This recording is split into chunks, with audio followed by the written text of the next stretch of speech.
अस्सलामुअलैकुम। I hope everyone is doing great. आज हम करेंगे GK with special reference to Jammu and Kashmir का सेट नंबर 2 एंड इस सेट में भी हम 30 क्वेश्चंस की प्रैक्टिस करेंगे। बिना किसी देर के हम सीधा अपने पहले क्वेश्चन पे चलते हैं। इंडिया का पहला फ्लोटिंग फाइनेंशियल लिटरेसी कैंप, इसको कंडक्ट किया किसने? India post payments bank. कहाँ पे? डल लेक श्रीनगर में। और इनिशिएटिव का क्या नाम था? निवेशक दीदी।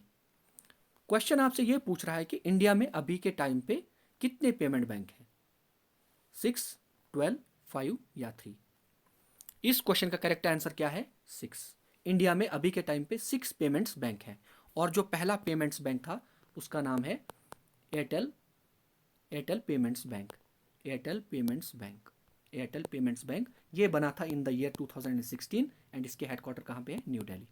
इंडिया पोस्ट पेमेंट्स बैंक बना था I think in the year 2017 and इसके हेडक्वार्टर भी कहाँ पे है? New Delhi. All right. India में 12 स्मॉल फाइनेंस बैंक्स हैं। पेमेंट बैंक अलग होता है, स्मॉल फाइनेंस बैंक अलग होता है। You don't have to dig into the details, बस आपको ये नंबर एटलीस्ट पता होना चाहिए कि इंडिया में 6 पेमेंट्स बैंक हैं और 12 स्मॉल फाइनेंस बैंक्स हैं।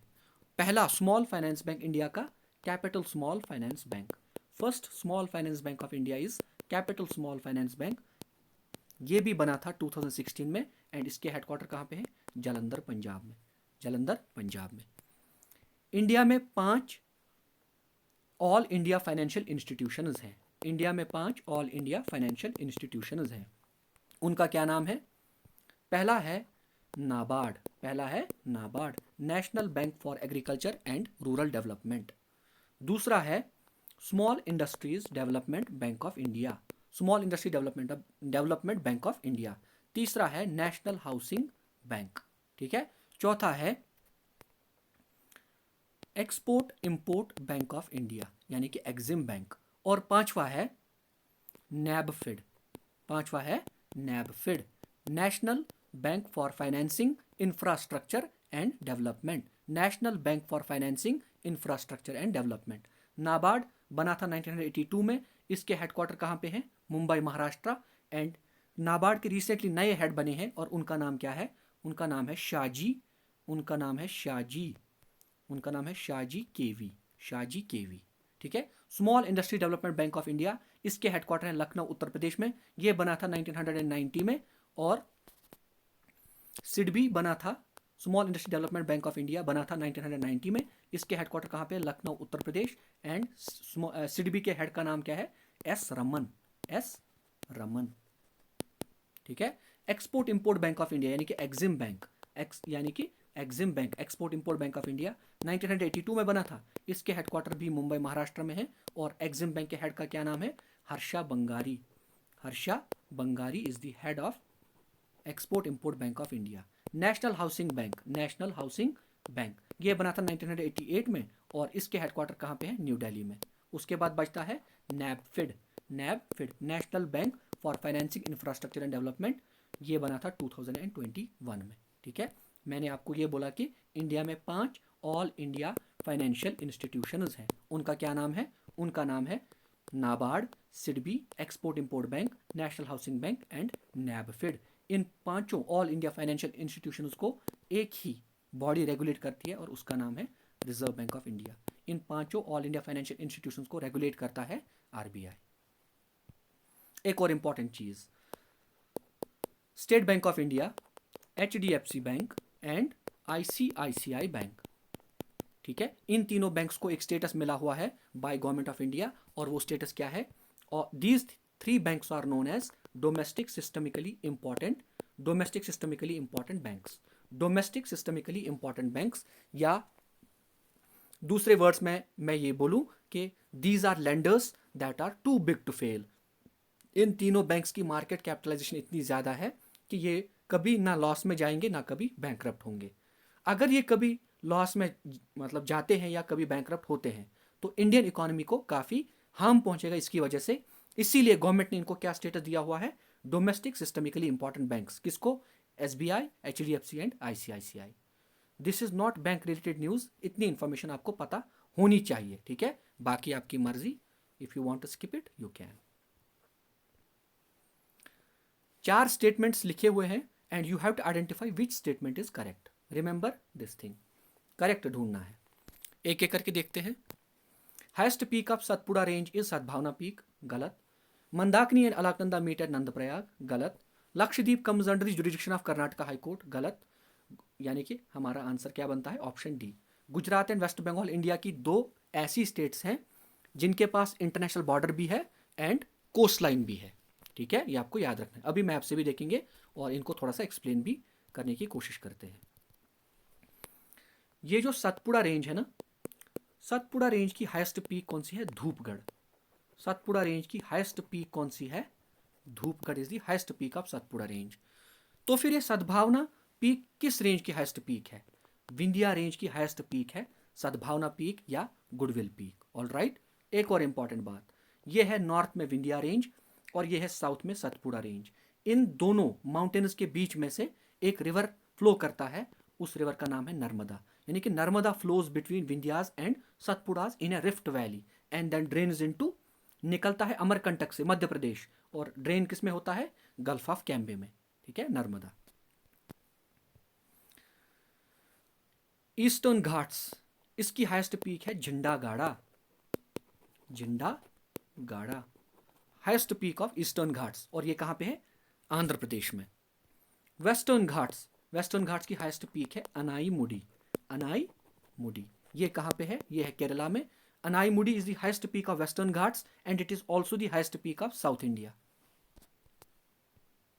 ये है ईस्टर्न घाट्स और ये है वेस्टर्न घाट्स। जहां पे ये मिलते हैं ईस्टर्न घाट्स और वेस्टर्न घाट्स, उनको बोलते हैं वहां पे Nilgiri Hills, Nilgiri Hills. And highest peak of Nilgiri Hills is Dodda Betta, highest peak of Nilgiri Hills is Dodda betta.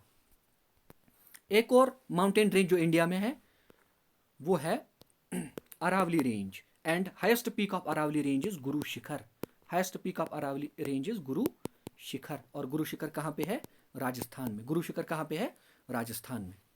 All right, और पहले सेट में हमने ये देखा था कि हाईएस्ट पीक ऑफ छोटा नागपुर प्लेट्यू इज पारसनाथ। एक बार फिर से, वेस्टर्न घाट्स की हाईएस्ट पीक अनाईमुडी, मेरे साथ दोहराइए। ईस्टर्न घाट्स की highest peak Jhandagada, Vindhya range की हाईएस्ट पीक सद्भावना पीक या गुडविल पीक, सतपुड़ा रेंज की highest peak Dhupgarh, Nilgiri Hills की highest peak Dodda Betta and Aravalli range की highest peak Guru Shikhar. All right. दूसरा statement, Mandakini and Alaknanda meet at Nandprayag, ये भी गलत है। सही क्या है फिर वो भी देखते हैं। यह है एक रिवर और ये है एक, यह है अलकनंदा, यह है नीचे धौली गंगा। अलकनंदा निकलता है कहां से, बद्रीनाथ से। कहां से, बद्रीनाथ से, उत्तराखंड में। और धौली गंगा ये निकलता है एक लेक से, जो एक ग्लेशियर लेक है जिसका नाम है वसुधारा ताल, वसुधारा ताल। और जहां पे ये 2 रिवर्स मीट करते हैं इसको बोलते हैं विष्णु प्रयाग। इसको क्या बोलते हैं, विष्णु प्रयाग। उसके बाद यहां से नीचे से एक रिवर आती है, उसको बोलते हैं नंदाकिनी। क्या बोलते हैं, नंदाकिनी। और जहां पे ये अलकनंदा के साथ मिलती है उसको, उस कॉन्फ्लुएंस को बोलते हैं नंद प्रयाग। क्या बोलते हैं, नंद प्रयाग। एक और रिवर यहां से आती है, ठीक है, लेफ्ट साइड से, उसको बोलते हैं पिंदर रिवर। क्या बोलते हैं, पिंदर। और जहां पे ये अलकनंदा के साथ मिल जाती है यहां पे बोलते हैं, इस कॉन्फ्लुएंस को बोलते हैं कर्ण प्रयाग। क्या बोलते हैं, कर्ण प्रयाग। उसके बाद यहां से राइट साइड से एक रिवर आती है, ये है मंदाकिनी। ठीक है, ये है नंदाकिनी, ये है मंदाकिनी। और मंदाकिनी कहां से निकलती है, केदारनाथ से। जहां पे अलकनंदा के साथ मिल जाती है इस कॉन्फ्लुएंस को बोलते हैं रुद्रप्रयाग। क्या बोलते हैं, रुद्रप्रयाग। और उसके बाद यहां से एक और रिवर आता है गंगोत्री से, ठीक है, वो है भागीरथी। एंड भागीरथी जहां पे अलकनंदा के साथ मिलती है उस कॉन्फ्लुएंस पॉइंट को क्या बोलते हैं, इसको बोलते हैं देवप्रयाग। क्या बोलते हैं, देवप्रयाग। यानी कि Dhauli Ganga and Alaknanda meet at Vishnu Prayag, Nandakini and Alaknanda meet at Nand Prayag, Pindar and Alaknanda meet at Karn Prayag, Mandakini and Alaknanda meet at Rudraprayag, Bhagirathi and Alaknanda meet at Devprayag. Devprayag में जैसे ही भागीरथी एंड अलकनंदा मिलते हैं उसके बाद they give rise to a river, जिस रिवर का नाम गंगा पड़ जाता है। ठीक है, and Ganga enters northern plains at Haridwar. उसके बाद गंगा उत्तराखंड में फ्लो करती है, उत्तर प्रदेश में, बिहार में, झारखंड के एक डिस्ट्रिक्ट में साहिबगंज में, और वेस्ट बंगाल में। उसके बाद वेस्ट बंगाल से ये कहाँ जाती है, बांग्लादेश। बांग्लादेश में गंगा का नाम पड़ जाता है क्या, पद्मा। एंड ईस्टर्न साइड से आती है ब्रह्मपुत्रा, ब्रह्मपुत्रा ऑल्सो एंटर्स बांग्लादेश, और बांग्लादेश में एंटर होते ही ब्रह्मपुत्रा का नाम पड़ जाता है क्या? Jamuna. Padma and Jamuna meet and form a new river जिसका नाम है मेघना, एंड देन मेघना river drains into bay of Bengal. अगर आपको ये याद नहीं रहा, आप एक बार वीडियो को रिवाइंड कीजिए एंड ट्राई टू रिवाइज, ठीक है, याद करने की कोशिश कीजिए। ये जो गंगा है ना, इस रिवर की लेंथ इंडिया में कितनी है? 2525 kilometre. All right. Lakshadweep comes under the jurisdiction of Karnataka high court, ये गलत है। Lakshadweep comes under the jurisdiction of Kerala high court, Kerala high court, ठीक है। और एक और इंपॉर्टेंट चीज, लक्षद्वीप में पहले थे 36 आइलैंड्स, एक आइलैंड डूब गया, उस आइलैंड का नाम था पराली, पराली वन। उस आइलैंड का क्या नाम था? पराली वन। ये आइलैंड डूब गया। अब लक्षद्वीप में कितने आइलैंड्स बचे? 35, यानी कि Lakshadweep is a group of 35 islands, ठीक है। And capital of Lakshadweep is Kavaratti. All right. Last वाला पॉइंट जो है, गुजरात एंड वेस्ट बंगाल, ये इंडिया की ऐसी दो ही स्टेट्स हैं जिनके पास इंटरनेशनल बॉर्डर भी है एंड कोस्ट लाइन भी है। इसके लिए हम मैप को रेफर करेंगे। यहाँ पे आइए आप, ये है गुजरात एंड ये है वेस्ट बंगाल, ठीक है। गुजरात इंटरनेशनल बॉर्डर शेयर करता है पाकिस्तान के साथ एंड गुजरात के पास कोस्ट लाइन भी है। West Bengal international border share करता है बांग्लादेश के साथ एंड वेस्ट बंगाल के पास कोस्ट लाइन भी है, ठीक है। और ये इंडिया की ऐसी दो ही स्टेट्स हैं जिनका ये फीचर है, इंटरनेशनल बॉर्डर भी एंड कोस्ट लाइन भी, ठीक है। मेनलैंड इंडिया, लक्षद्वीप और अंडमान एंड निकोबार आइलैंड्स, इन तीनों को मिला के इंडिया की टोटल कोस्ट लाइन कितनी है? 7516.6 kilometre. 7516.6 kilometre is the total cost line of India. अगर हम खाली मेनलैंड की बात करें तो इंडिया की कोस्ट लाइन कितनी है? 6100 किलोमीटर। इंडिया की टोटल कोस्ट लाइन कितनी है फिर? 6100 किलोमीटर, ठीक है। और स्टेट्स में सबसे ज्यादा कोस्ट लाइन किसकी है? गुजरात, ठीक है। स्टेट्स में सबसे ज्यादा कोस्ट लाइन किसकी है? गुजरात की, ठीक है। एक और इंपॉर्टेंट चीज, दुनिया में सबसे ज्यादा कोस्ट लाइन किस कंट्री के पास है? Canada has the longest coast line in the world, ठीक है। एंड इंडिया में तो स्टेट मैंने आपको ऑलरेडी बता दिया, गुजरात की सबसे लंबी कोस्ट लाइन है, followed by Andhra Pradesh. Second number पे कौन है? Andhra Pradesh. All right, I hope ये सारी चीजें आपको याद हो गई होंगी। शाह असरारुद्दीन साहिब की जियारत किस district of Jammu and Kashmir में है? मतलब जम्मू एंड कश्मीर के किस डिस्ट्रिक्ट में शाह असरारुद्दीन साहिब की जियारत है? इस क्वेश्चन का करेक्ट आंसर क्या है? ऑप्शन बी, किश्तवाड़ में शाह असरारुद्दीन साहिब की जियारत है या श्राइन है, ठीक है। बारामूला में किन की है? बारामूला में है बाबा ऋषि, यानी कि बाबा पयामुद्दीन की जियारत है। कहाँ पे? बारामूला में, ठीक है, Baba Payamuddin. And this shrine is situated near Alpathar lake. This shrine is situated near Alpathar lake. Rajouri में किन की जियारत है? राजौरी में है शाहदरा शरीफ एंड शाहदरा शरीफ में बाबा गुलाम शाह बादशाह की श्राइन है, ठीक है। और अनंतनाग में है बाबा हैदर ऋषि, बाबा हैदर ऋषि। अगर एग्जामिनर आपसे पूछता है बाबा ऋषि तो बारामूला आंसर आएगा, अगर बाबा हैदर ऋषि की श्राइन पूछता है तो अनंतनाग डिस्ट्रिक्ट आंसर आएगा। All right. छौ एक फोक डांस है और ये 3 स्टेट्स में परफॉर्म किया जाता है। आपको ये बताना है कि इन चारों स्टेट्स में से वो एक स्टेट कौन है। मतलब छौ dance is performed in 3 states, which among the following is one of them. उनमें से, उन तीनों में से नीचे एक स्टेट कौन सी है? The correct answer of this question is option B, West Bengal. Option B is the correct answer, West Bengal. ये जो छौ डांस है इसके 3 टाइप्स हैं। एक है मयूरभंज छौ, एक है मयूरभंज छौ। यह परफॉर्म किया जाता है उड़ीसा में, ठीक है। वेस्ट बंगाल में पुरुलिया छौ, वेस्ट बंगाल में पुरुलिया छौ, ठीक है। एंड सरायकेला छौ, सरायकेला छौ, इसको परफॉर्म किया जाता है झारखंड में, ठीक है। यानी कि मयूरभंज छौ उड़ीसा, पुरुलिया छौ वेस्ट बंगाल एंड सरायकेला छौ झारखंड, ठीक है। बिहार में जाट जटिन फोक डांस परफॉर्म किया जाता है। छत्तीसगढ़ में कर्मा डांस, और मध्य प्रदेश में मटकी मध्य प्रदेश में मटकी डांस, ठीक है।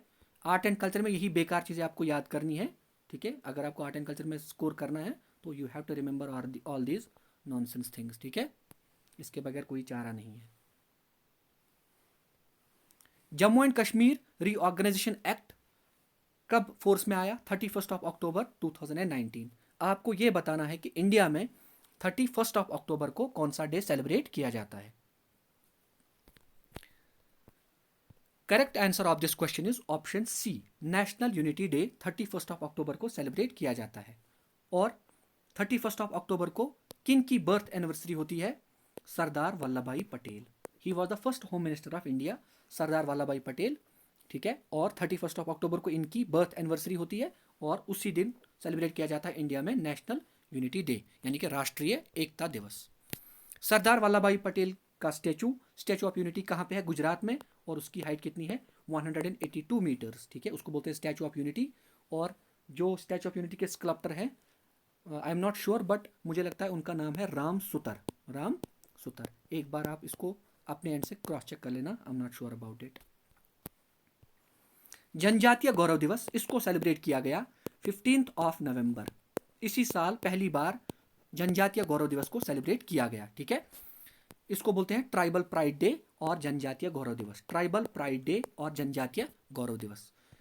15 नवंबर को बर्थडे होता है किनका?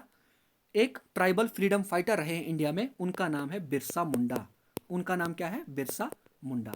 छोटा नागपुर प्लेटू है ना, जो हमने पढ़ा था, जिसमें कौन कौन सी स्टेट आती है? वेस्ट बंगाल, उड़ीसा, झारखंड, छत्तीसगढ़। वेस्ट बंगाल, झारखंड, उड़ीसा, छत्तीसगढ़ एंड बिहार। झारखंड और छत्तीसगढ़ वाला एरिया जो है ना, यहीं से थे कौन? Birsa Munda. And he was a tribal freedom fighter, ठीक है। इन्होंने ट्राइबल्स को इकट्ठा किया था and then he spearheaded the movement against Britishers, ठीक है। ट्राइबल जो मूवमेंट थी, ठीक है, उसको इन्होंने स्पीयर हेड किया, ठीक है, लीड किया अगेंस्ट ब्रिटिशर्स, ठीक है। ये एक ट्राइबल फ्रीडम फाइटर थे बिरसा मुंडा, ठीक है। और इनका बर्थडे होता है 15 नवंबर। और इस साल से अब आने वाले हर साल में 15 नवंबर को सेलिब्रेट किया जाएगा ट्राइबल प्राइड डे या जनजातीय गौरव दिवस। All right. Good governance day is celebrated every year on 25 December to commemorate the birth anniversary of किनकी? Atal Bihari Vajpayee. He was the former prime minister of India. 25 December को इनका बर्थडे होता है और उसी दिन को सेलिब्रेट किया जाता है गुड गवर्नेंस डे। पराक्रम दिवस celebrated on 23 January every year. And इस डेट को किसका बर्थडे होता है?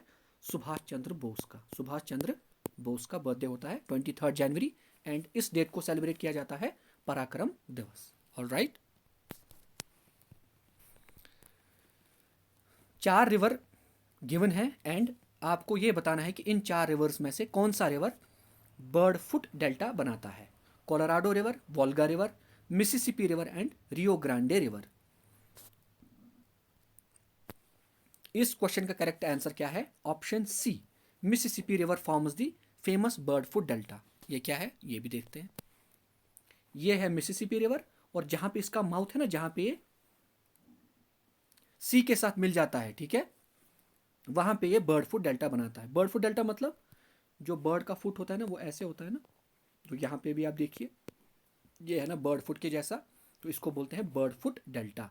ये कौन बनाता है? Mississippi river. Mississippi river forms the bird foot delta, ठीक है। कितना ब्यूटीफुल है ना। ऑप्शंस में कुछ और रिवर्स के भी ऑप्शन है। एक है कोलोराडो, एक है रियो ग्रांडे। इनको भी देखते हैं, इनकी क्या खास बात है। अपने स्क्रीन के लेफ्ट साइड पे देखिए ये वाला मैप, ये है Colorado. Colorado is one of the 50 states of United states of America. यानी कि जो कोलोराडो रिवर है ना, ये कोलोराडो रिवर और रियो ग्रांडे रिवर, ये दोनों एक ही स्टेट से निकलती हैं और उस स्टेट का नाम ही है कोलोराडो। कोलोराडो एक स्टेट है यूनाइटेड स्टेट्स ऑफ अमेरिका में और वहां से 2 रिवर्स राइज होते हैं, एक है कोलोराडो रिवर एंड एक है रियो Grande river.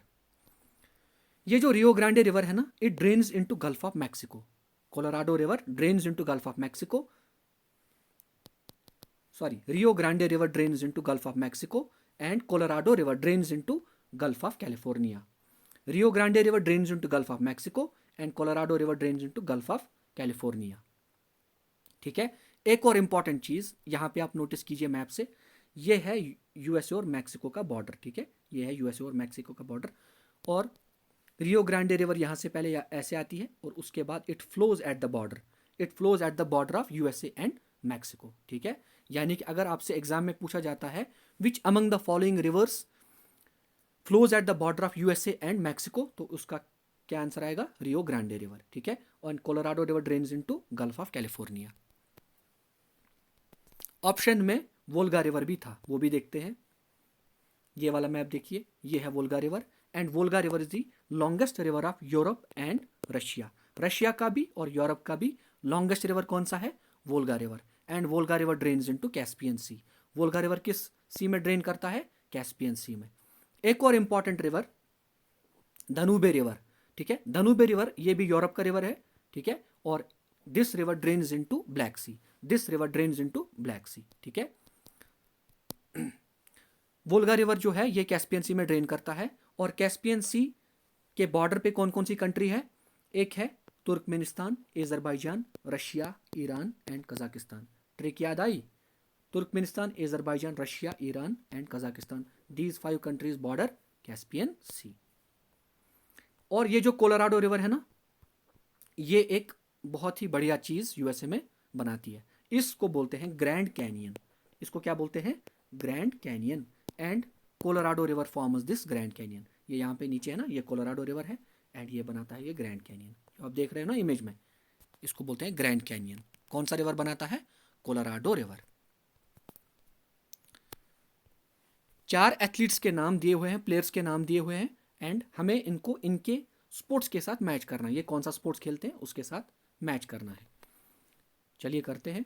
बावलीन Kaur associated with gymnastics, Vishal Thapar fencing तलवारबाजी, Aarushi Kotwal chess and Chandeep Singh taekwondo. एक बार फिर से, Bavleen Kaur associated with gymnastics, Vishal Thapar fencing, Aarushi Kotwal chess and Chandeep Singh taekwondo. All right, ये चारों जम्मू एंड कश्मीर के प्लेयर्स हैं। Donetsk and Luhansk were seen in news recently. ये क्या चीज है, डोनेस्क एंड लुहांस्क न्यूज में थे रिसेंटली, ये क्या है।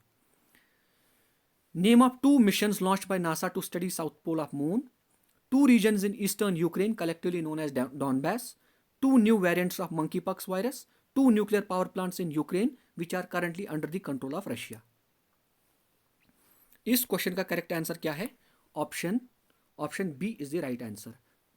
Donetsk and Luhansk are 2 regions in eastern Ukraine collectively known as Donbass. All right, अभी हम इसका मैप भी देखेंगे। यहां पे आइए, ये है मैप, ठीक है। ये है यूक्रेन एंड ये है रशिया, ठीक है। यूक्रेन की पहले आपको कैपिटल याद करनी है। यूक्रेन की कैपिटल क्या है, कीव। यूक्रेन की कैपिटल क्या है, कीव। क्या है, कीव। ये है ऊपर वाला पार्ट लुहांस्क, नीचे वाला पार्ट है डोनेस्क। ऊपर वाला पार्ट लुहांस्क, आप देखिए डार्क ग्रे में, ऊपर लुहांस्क, नीचे डोनेस्क। और ये यूक्रेन के ईस्टर्न पार्ट में आते हैं। और यहां पे जो लोग रहते हैं ना, they have pro Russia sentiments, यानी कि they are pro Russian, they support Russia, ठीक है। और रशिया ने तो यहाँ पे कब्जा भी कर लिया और शायद इनको इंडिपेंडेंट स्टेट भी बना दिया है, ठीक है। और इन दोनों को मिला के क्या बोलते हैं इस रीजन को, डॉनबैस रीजन। इसको क्या बोलते हैं, डॉनबैस रीजन। बहुत ही इंपॉर्टेंट है। एक और इंपॉर्टेंट चीज, यहां पे आप नीचे देखिए, ये ऑरेंज कलर में, इसको बोलते हैं क्राइमिया। इसको क्या बोलते हैं, ब्लैक सी में जो ये पार्ट है, इसको बोलते हैं क्राइमिया।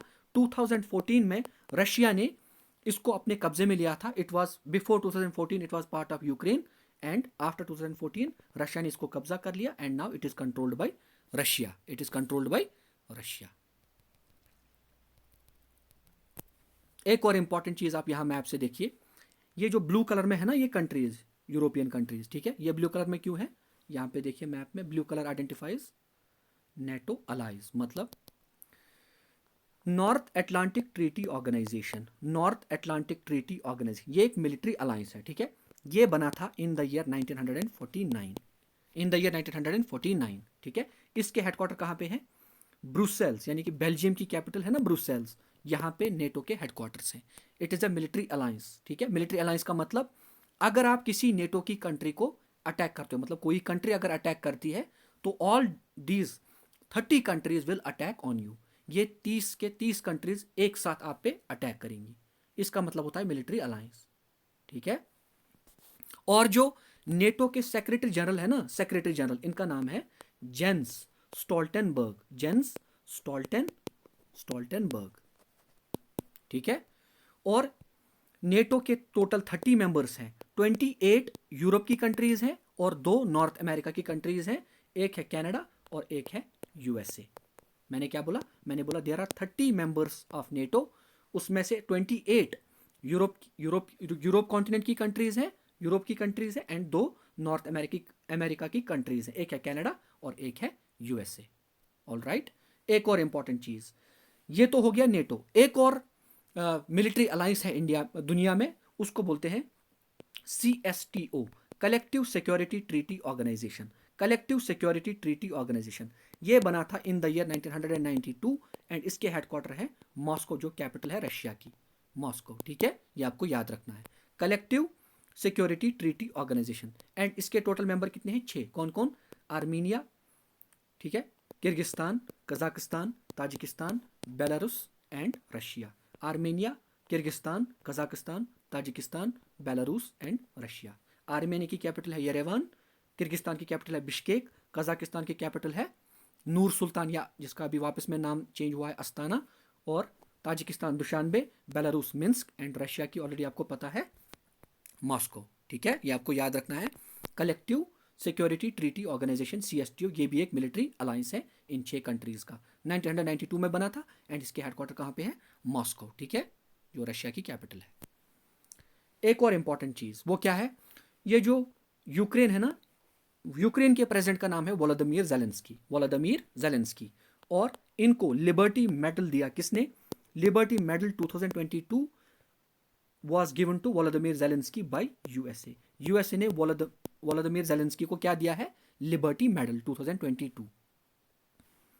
जो टाइम मैगजीन है ना, टाइम मैगजीन ने time person of the year, time person of the year किसको 2022 किसको बनाया है, वोलोदिमीर ज़ेलेंस्की, यानी कि Ukrainian president Volodymyr Zelensky, he is the time person of the year 2022। और जो स्पिरिट है ना, स्पिरिट ऑफ यूक्रेन, यानी कि स्पिरिट ऑफ यूक्रेन, यूक्रेन के जो लोग हैं ना, उनका जो जज्बा है, जैसे उन्होंने रशियन वॉर को वापस से फाइट किया है, that spirit of Ukraine is also declared, has also been declared as the time person of the year 2022 along with Volodymyr Zelensky, ठीक है। 2021 में time person of the year कौन थे, एलॉन मस्क, ठीक है, स्पेस एक्स के मालिक, Tesla के मालिक, ठीक है, अभी ट्विटर के भी मालिक एलॉन मस्क, ठीक है। All these things are very important and you have to remember each and every detail, ठीक है। 4 स्टेटमेंट्स दिए हुए हैं एंड आपको बताना है कि इनमें से कौन सा स्टेटमेंट सही है about Indian National Congress, about Indian National Congress. पहला स्टेटमेंट है, first women president of Indian National Congress was Sarojini Naidu. दूसरा है, Abul Kalam Azad was the youngest president of INC। और तीसरा क्या है, तीसरा है जो पहला सेशन है इंडियन नेशनल कांग्रेस का, ये शिफ्ट किया गया कहाँ से, पूना से बॉम्बे, बिकॉज पूना में जो कॉलरा है वो बहुत फैल गया था, आउटब्रेक हुआ था कॉलरा का, उसकी वजह से पूना से बॉम्बे शिफ्ट किया गया first session of Indian National Congress. Last statement है, नेशनल सॉन्ग पहली बार गाया गया कब, at Calcutta session of the Indian National Congress in 1896। पहला ऑप्शन गलत है, क्यों, क्योंकि जो फर्स्ट वुमेन प्रेसिडेंट है ना INC की, उनका नाम है एनी बेसेंट, एनी बेसेंट। 1917 में Annie Besant became the first women president of INC। और कौन सा सेशन था, Calcutta session of Indian National Congress, ठीक है। एनी बेसेंट के 2 इंपॉर्टेंट न्यूज़पेपर्स भी आपको याद करने हैं, New India and Commonweal, New India and Commonweal. तो फिर सरोजिनी नायडू कौन है, Sarojini Naidu is first Indian women president of INC, first Indian women president of INC। कब, 1925 में कानपुर सेशन हुआ था और तब जो प्रेसिडेंट थी उनका नाम क्या है, सरोजिनी नायडू, ठीक है। Abul Kalam Azad was the youngest president of INC, ये स्टेटमेंट बिल्कुल सही है। At the age of 35 years he became the president of INC in the year 1923, ठीक है। और इनके 2 इंपॉर्टेंट न्यूज़पेपर हैं, अल हिलाल एंड अल बलाग। और इन्होंने एक बुक भी लिखी थी जिस बुक का नाम था India wins freedom, India wins freedom. पहला सेशन होना था कहाँ पे, पूना में, लेकिन हुआ कहाँ पे, बॉम्बे में, ये भी सही है। ठीक है, यानी कि फर्स्ट सेशन 1885 में हुआ और हुआ कहाँ पे, बॉम्बे में। होना था पूना में, लेकिन वहाँ पे कॉलरा फैल गया था, उसकी वजह से इसको शिफ्ट करना पड़ा कहाँ पे, Bombay. And first session was presided by W C. Banerjee, यानी कि W C. Banerjee was the first president of Indian National Congress. Indian National Congress was founded by A.O. Hume, Allan Octavian Hume. And जिस टाइम पे इंडियन नेशनल कांग्रेस को found किया गया, उस time के viceroy का नाम क्या था, Lord Dufferin, Lord Dufferin. National song was sung for the first time at the Calcutta session, ये भी सही है, ठीक है। 1896 में नेशनल सॉन्ग को पहली बार गाया गया था। And president was Rahimtullah, president of INC was Rahimtullah at that time. यानी कि हमारा करेक्ट आंसर बनता है ऑप्शन नंबर डी, यानी कि दूसरा सही है, तीसरा भी सही है, चौथा सही है, पहला गलत है। गुलाम नबी आज़ाद ने अपनी नई पॉलिटिकल पार्टी बनाई है, उस पॉलिटिकल पार्टी का नाम है डेमोक्रेटिक आज़ाद पार्टी। आपको बताना है जो गुलाम नबी आज़ाद की नई पार्टी है ना, डेमोक्रेटिक आज़ाद पार्टी, उसका जो पार्टी फ्लैग है उसमें कौन कौन सा कलर है। ये थोड़ा सा टिपिकल क्वेश्चन है। इस क्वेश्चन का करेक्ट आंसर है option C, mustard white and blue, mustard white and blue. ऐसे आपको याद नहीं रहेगा, आप फ्लैग ही देख लो। ये है party flag of Ghulam Nabi Azad new party, democratic Azad party. ये है सैफरॉन, ये है वाइट, ये है ब्लू। 3 कलर है इसमें पार्टी फ्लैग में, सैफरॉन, वाइट एंड ब्लू, ठीक है। Upon adding net factor income from abroad to gross domestic product at market price, we arrive at। ये क्वेश्चन है economy of Jammu and Kashmir से। आपको एक तो वो भी पढ़ना है जो आपने ऑलरेडी इसमें पढ़ा है, वो इंडस्ट्रीज वगैरह, और ये भी पढ़ना है बेसिक्स ऑफ इकोनॉमिक्स, मतलब नेशनल इनकम क्या होता है, डेप्रिसिएशन क्या होता है, ठीक है, GDP क्या होता है, GNP क्या होता है, NNP क्या होता है, ये चीज़ें भी आपको पता होनी चाहिए। क्वेश्चन पूछ रहा है net factor income from abroad, अगर इसको gross domestic product at market price में ऐड किया जाता है तो हमें क्या मिलेगा। देखते हैं, पहले थोड़ा सा ये समझते हैं net factor income from abroad. अगर ये इंडिया है, यहाँ पे इंडियंस भी काम करते हैं और फॉरेनर्स भी काम करते हैं, ठीक है, और ये आउटसाइड इंडिया, ये बाकी दुनिया है। यहाँ पे इंडियन जाते हैं काम करने के लिए, ठीक है, यानी कि फॉरेनर्स यहाँ आते हैं इंडिया में काम करने के लिए, और इंडियंस कुछ बाहर भी जाते हैं और बाहर भी काम करते हैं। अब होता क्या है, अब जो यहाँ पे इंडिया में कोई फॉरेनर है वो घर पैसे भेजता है, ठीक है, यानी कि अपनी कंट्री में पैसा भेजता है, और जो बाहर इंडियन काम कर रहा है किसी और कंट्री में, वो भी अपनी कंट्री में पैसा भेजता है, ठीक है। जो इंडियन आउटसाइड इंडिया काम कर रहा है, जो वो अपनी कंट्री में पैसा ट्रांसफर करता है, उसको बोलते हैं फैक्टर इनकम फ्रॉम अब्रॉड। उसको क्या बोलते हैं, फैक्टर इनकम फ्रॉम अब्रॉड। और जो इंडिया में रहकर कोई फॉरेनर इंडिया से अपनी कंट्री में पैसा भेजता है, यानी कि इंडिया के बाहर, उसको बोलते हैं factor income to abroad, factor income to abroad. All right, I hope ये आपको समझ आ गया होगा। अब अगर हम इन दो चीज़ों का सब्ट्रैक्शन करेंगे, यानी कि factor income from abroad minus factor income to abroad, हमें मिलेगा net factor income from abroad, net factor income from abroad. अब इसकी वैल्यू क्या होगी, यानी पॉजिटिव होगी या नेगेटिव होगी, डिपेंड करता है कि ये वैल्यू बड़ी है या ये वैल्यू बड़ी है। अगर ये वैल्यू बड़ी होगी तो वैल्यू नेगेटिव आएगी, ये वैल्यू बड़ी है तो वैल्यू पॉजिटिव आएगी। जनरली हम बोलते हैं कि नेट मतलब factor income from abroad is more as compare to factor income to abroad, इसीलिए जनरली हम इसको पॉजिटिव कंसिडर करते हैं, ठीक है। अब हम gross domestic product at market price, इसमें क्या जोड़ते हैं, इसमें हम ऐड करेंगे net factor income from abroad को। हमें क्या मिलेगा, हमें मिलेगा gross national product eight market price, ठीक है, यही हमारा आंसर है, यानी कि option A is the correct answer. अब थोड़ा सा और, gross national product eight market price हमें मिल गया। अगर मैं इसमें से सब्ट्रैक्ट करूं डेप्रिसिएशन, तो मुझे क्या मिलेगा, मुझे मिलेगा net national product eight market price. मुझे क्या मिलेगा, net national product eight market price. थोड़ा सा और, net national product eight market price, इसमें से अगर मैं सब्ट्रैक्ट करूं नेट इनडायरेक्ट टैक्सेस, इसका मतलब क्या होता है net indirect taxes, net indirect taxes का मतलब होता है अगर इनडायरेक्ट टैक्सेस में से मैं सब्ट्रैक्ट करूं सब्सिडीज, जो वैल्यू मेरे पास निकल के आएगी वो होगा नेट इनडायरेक्ट टैक्स। अगर वही नेट इनडायरेक्ट टैक्स में सब्ट्रैक्ट करूं कहां से, net national product eight market price, तो मुझे क्या मिलेगा, net national product eight market price, अगर मैं इससे सब्ट्रैक्ट करूं नेट इनडायरेक्ट टैक्सेस, तो मुझे क्या मिलेगा, net national product at factor cost, in other words this is known as national income. I hope आपको ये भी समझ आ गया होगा, नहीं आया तो एक बार वीडियो को वापस से चलाइए, आई एम श्योर कि आपको समझ आ जाएगा। इस क्वेश्चन में आपको 4 मतलब मेडिसिनल प्लांट्स के नाम दिए हुए हैं जो जम्मू एंड कश्मीर में पाए जाते हैं, and you have to identify कौन सा मेडिसिनल प्लांट रेस्पिरेटरी डिजीज को ट्रीट करने में यूज होता है। इस क्वेश्चन का करेक्ट आंसर क्या है? इस क्वेश्चन का करेक्ट आंसर है ऑप्शन बी, स्वीट वायलेट यानी कि नूनपोश। ठीक है, वर्मवुड यानी कि टेटवन या Artemisia, it is used as a vermicide. ठीक है, वर्म्स को भगाने के लिए यूज होता है। लिकोराइस यानी कि शॉन्गर, it is one of the ingredients जो कहवा में यूज होती है। क्विन सीड्स यानी कि बेहदाना, जिसको कश्मीर में बोलते हैं ना बमचूट, उसी के सीड्स को बोला जाता है बेहदाना। ठीक है, Jammu and Kashmir Corps will be armed with corner shot weapon system. It facilitates shooting around the corners and over the top of walls without exposing the person using the pistol. Which among the following organizations has designed and developed corner shot weapon system? जो Jammu and Kashmir की police है ना, उनको क्या दिया जाएगा, corner shot weapon system.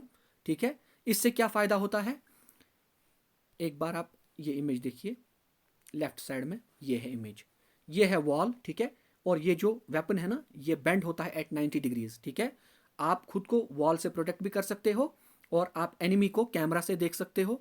सामने यहाँ पे कैमरा लगा हुआ है और यहाँ पे स्क्रीन लगी हुई है। You can see the enemy using this camera और ये स्क्रीन, उसके बाद यू कैन शूट। ठीक है, और खुद को आप इस वॉल से भी प्रोटेक्ट कर सकते हो, because you don't have to expose yourself. आप वहाँ पे बचा सकते हो, 90 डिग्री पे ये गन बेंड होती है, ये वेपन, और आप शूट भी कर सकते हो, अपने आप को बचा भी सकते हो। इसी को बोलते हैं कॉर्नर शॉट वेपन सिस्टम। और इसको किसने डिजाइन एंड डेवलप किया है? इसको डिजाइन एंड डेवलप किया है defence research and development organisation, यानी कि option A is the correct answer. ठीक है, यानी कि DRDO, defence research and development organisation. ये बना था इन द ईयर 1958। इसके हेडक्वार्टर है न्यू दिल्ली में, और हाल ही में इसके नए हेड बनाए गए। उनका क्या नाम है? उनका नाम है Sameer V Kamat. Sameer V Kamat is the new head of DRDO। Alright, लेकिन लेकिन लेकिन लेकिन क्या, लेकिन जम्मू एंड कश्मीर की जो पुलिस है ना, वो DRDO से नहीं खरीदेगी। क्यों? DRDO ने तो टेक्नोलॉजी बनाई, ठीक है, लेकिन अब इसको बल्क में मैन्युफैक्चर कौन करेगा? एक कंपनी है, उसका नाम है जेन टेक्नोलॉजीज। जेन टेक्नोलॉजीज, ठीक है, ये मैन्युफैक्चरिंग करेगा। इट इज अ हैदराबाद यानी कि तेलंगाना बेस्ड कंपनी है जेन टेक्नोलॉजीज। वही कॉर्नर शॉट वेपन सिस्टम को अब मैन्युफैक्चर करेगी, और Jammu and Kashmir corps, Jammu and Kashmir की पुलिस उन्हीं से 100 pieces of corner shot weapon system लेगी। ठीक है, ये साब क्या है? ये एक स्वीडन की एरोस्पेस एंड डिफेंस कंपनी है, यानी कि हथियार बनाने वाली स्वीडन की एक कंपनी है जिसका नाम है Saab. It was in news, why? Right side पे आइए, ये वाली इमेज देखिए। ये जो वेपन है ना, इसको बोलते हैं कार्ल गुस्ताफ। इसको बोलते हैं Carl Gustaf M4 weapon, Carl Gustaf M4 weapon. और ये जो साब कंपनी है ना, साब कंपनी ही कार्ल गुस्ताफ M4 वेपन को बनाती है। ठीक है, और ये न्यूज़ में अब इसलिए थी क्योंकि दिस कंपनी साब, it will set up A manufacturing facility in India. ये एक मैन्युफैक्चरिंग फैसिलिटी इंडिया में सेटअप करेगी, और जहां पे ये कार्ल गुस्ताफ M4 वेपन्स की मैन्युफैक्चरिंग करेगा। ऑलराइट, आई होप ये आपको समझ आ गया होगा। Hindustan aeronautics limited, it was also in news. क्यों? क्योंकि इसने रिसेंटली एक लाइट कॉम्बैट हेलीकॉप्टर बनाया, जिस हेलीकॉप्टर का नाम है प्रचंड। उस हेलीकॉप्टर का क्या नाम है? प्रचंड। ये भी आपको याद करना है। एक और चीज, लॉकहीड मार्टिन कॉर्प, ये USA की एरोस्पेस एंड डिफेंस कंपनी है, यानी कि यूनाइटेड स्टेट्स ऑफ अमेरिका की एक हथियार बनाने वाली कंपनी है लॉकहीड मार्टिन। और लॉकहीड मार्टिन न्यूज में क्यों थी? वो इसलिए कि इंडिया लॉकहीड मार्टिन से 24 MH-60R खरीदेगी, MH-60R परचेज करेगी। ठीक है, और ये MH-60R क्या है? इसका दूसरा नाम है रोमियो हेलीकॉप्टर। इसका क्या नाम है? Romeo helicopter. ठीक है, ये मोस्ट एडवांस्ड मैरीटाइम हेलीकॉप्टर्स हैं। ठीक है, और इंडिया 24 रोमियो हेलीकॉप्टर्स खरीदेगी, किससे? लॉकहीड मार्टिन से, और फिर उनको इंडक्ट करेगी इंडियन नेवी में, ठीक है, पेट्रोलिंग के काम आएंगे। यहाँ पे आइए इमेज में, ये है रोमियो हेलीकॉप्टर, जिसको कौन बनाता है? Lockheed Martin. Lockheed Martin USA की कंपनी है। ऑल राइट, इंडिया ने एक प्रोजेक्ट चीता चलाया है और उस प्रोजेक्ट के अंडर में इंडिया ने 8 चीताज मंगवाए। कहाँ से? नामीबिया की कैपिटल विंडहॉक से, और फिर उनको इंट्रोड्यूस किया कहाँ पे? कूनो नेशनल पार्क, जो क्या है मध्य प्रदेश में। आपको बताना है कि जोलॉजिकल नेम क्या है चीता का। चीता का जोलॉजिकल नेम क्या है? इस क्वेश्चन का करेक्ट आंसर है option A, Acinonyx jubatus is the zoological name of cheetah. Acinonyx jubatus is the zoological name of cheetah, ठीक है। और जो ये चीताज है ना, इनको इंडिया में एक्सटिंक्ट डिक्लेयर किया गया था in the year 1952। Cheetahs were declared extinct from India in 1952, ठीक है। और चीताज का आयुसियन स्टेटस क्या है? चीताज का आयुसियन स्टेटस है वल्नरेबल। वल्नरेबल, आपको याद रखना है। Vulpes vulpes, it is the zoological name of red fox which is found in Jammu and Kashmir, ठीक है। Panthera uncia, it is the zoological name of और scientific name of snow leopard. Scientific name of snow leopard, ठीक है। And snow leopard ये state animal है हिमाचल प्रदेश का और लद्दाख का। हिमाचल प्रदेश का और लद्दाख का स्टेट एनिमल कौन है? Snow leopard. अर्सस आर्क्टस आइजाबेलनस, ये साइंटिफिक नेम है हिमालयन ब्राउन बेयर का। हिमालयन ब्राउन बेयर का साइंटिफिक नेम है अर्सस आर्क्टस आइजाबेलनस, ठीक है। विच among the following is not correctly matched? 4 option दिए हुए हैं, आपको बोलना है कि इनमें से कौन सा करेक्टली मैच नहीं है। एपेलेचियन माउंटेन्स नॉर्थ अमेरिका, ये बिल्कुल सही है। पिरेनीज माउंटेन्स रशिया, ये बिल्कुल गलत है। ग्रेट डिवाइडिंग रेंज ऑस्ट्रेलिया, बिल्कुल सही। एटलस माउंटेन्स अफ्रीका, बिल्कुल सही है। मैप से इनको समझने की कोशिश करते हैं। लेफ्ट साइड पे देखिए अपने स्क्रीन के, ये है एपेलाचियन माउंटेन्स, और ये इनका मेजॉरिटी पोर्शन कहाँ पे है? यूएसए में, और थोड़ा सा कनाडा में भी। यानी कि एपेलाचियन माउंटेन्स कहाँ पे है? नॉर्थ अमेरिका में। क्योंकि नॉर्थ अमेरिका में 3 कंट्रीज आती हैं, एक है कनाडा, एक है यूएसए, और उसके नीचे है मैक्सिको। यानी कि 3 countries form north American continent, Canada, USA and Mexico. और ये जो एपेलाचियन माउंटेन्स है ना, ये एक तो यूएसए में और कनाडा में, यानी कि नॉर्थ अमेरिका में है, ठीक है। यहाँ पे देखिए रॉकी माउंटेन्स, ये भी हैं कहाँ पे? ये भी हैं यूएसए और कनाडा में, यानी कि नॉर्थ अमेरिका में। लेकिन एक और माउंटेन रेंज, इसका नाम है सियरा नेवाडा। यहाँ पे देखिए Sierra Nevada, it lies entirely, this mountain range lies entirely in USA. ये दोनों 2 कंट्रीज में स्प्रेड कर रही हैं माउंटेन रेंजेस, लेकिन ये वाली Sierra Nevada mountain range it lies completely in USA, ठीक है। दूसरा ऑप्शन था हमारे पास पिरेनीज, ठीक है। पिरेनीज इनको बोलते हैं, इनकी प्रोनाउंसिएशन भी यही है, पिरेनीज, ठीक है। ये है आइबेरियन पेनिनसुला। आइबेरियन पेनिनसुला में 2 कंट्रीज आती हैं, Spain and Portugal. Spain and Portugal, ठीक है। एंड ये माउंटेन रेंज इस आइबेरियन पेनिनसुला को सेपरेट करती है, किससे? मेनलैंड यूरोप से। Iberian peninsula is separated from mainland Europe by Pyrenees mountains. Pyrenees mountains इनको सेपरेट करती है, ठीक है। और ये पिरेनीज माउंटेन्स कहाँ पे है? ये है लोकेटेड कहाँ पे? यूरोप में, ठीक है, न कि रशिया में, ठीक है। और एक छोटी कंट्री है जिसका नाम है एंडोरा। ये जो पिरेनीज माउंटेन्स है ना, इनके ही मतलब बीच में एक छोटी कंट्री है, उसका नाम है अंडोरा। उसका नाम क्या है? अंडोरा। एक और इंपॉर्टेंट चीज यहां से मैप से, यह है मेडिटेरेनियन सी और यहां पे है अटलांटिक ओशियन। यहां पे एक narrow passage of water in 2 water bodies को कनेक्ट करती है, और ये इस नैरो पैसेज ऑफ वाटर का क्या नाम है? Straight of Gibraltar. Straight of Gibraltar इसको बोलते हैं, या आप ऐसे बोलो, यह है स्पेन, ठीक है, और यह है नीचे मोरक्को। ये अफ्रीका की एक कंट्री है और ये यूरोप की कंट्री है स्पेन, ठीक है। स्पेन एंड मोरक्को, यानी कि Europe and Africa, in 2 continents को कौन सी स्ट्रेट सेपरेट करती है या डिवाइड करती है? वो भी है यही स्ट्रेट ऑफ जिब्राल्टर।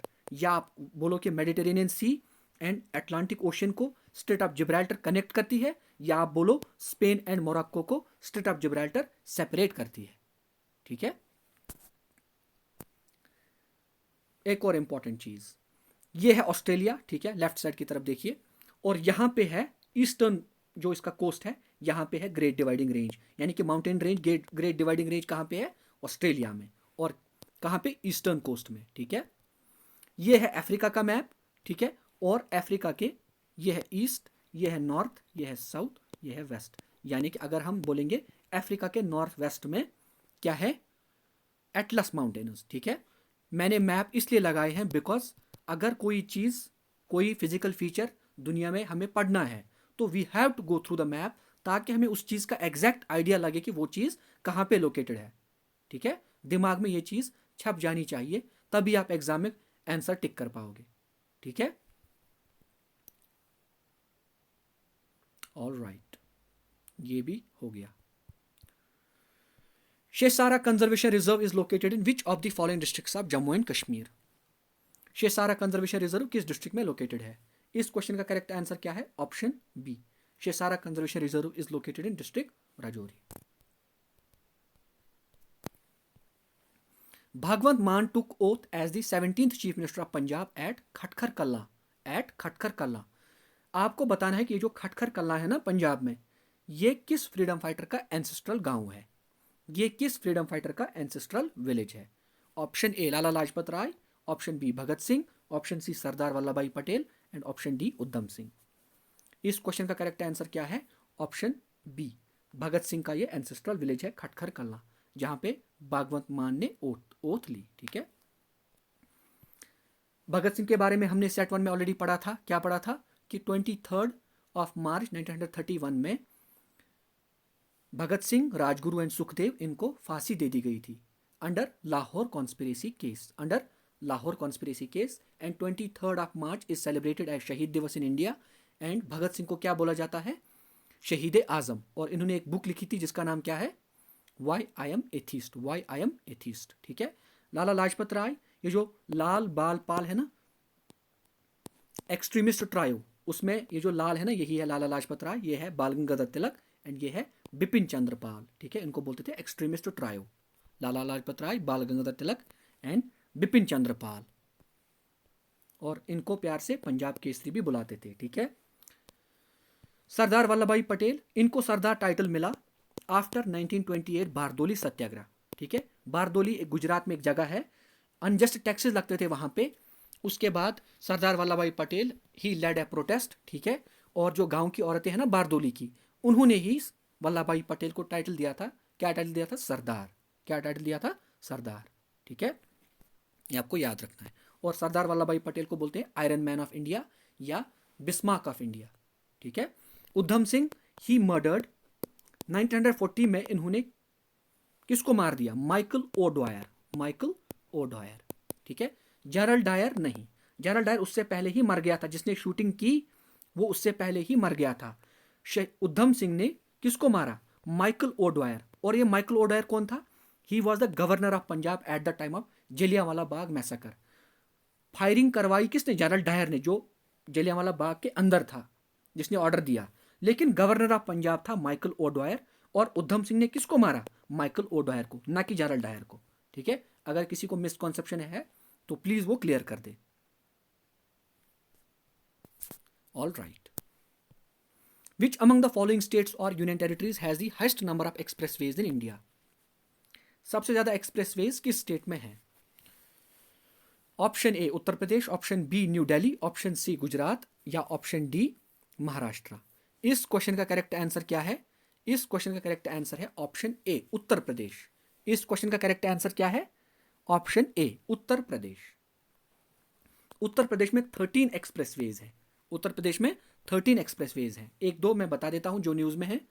एक है बुंदेलखंड एक्सप्रेसवे, एक है बुंदेलखंड एक्सप्रेसवे, और इसकी लेंथ कितनी है? 296 किलोमीटर्स। और ये कहां से कहां तक जाता है?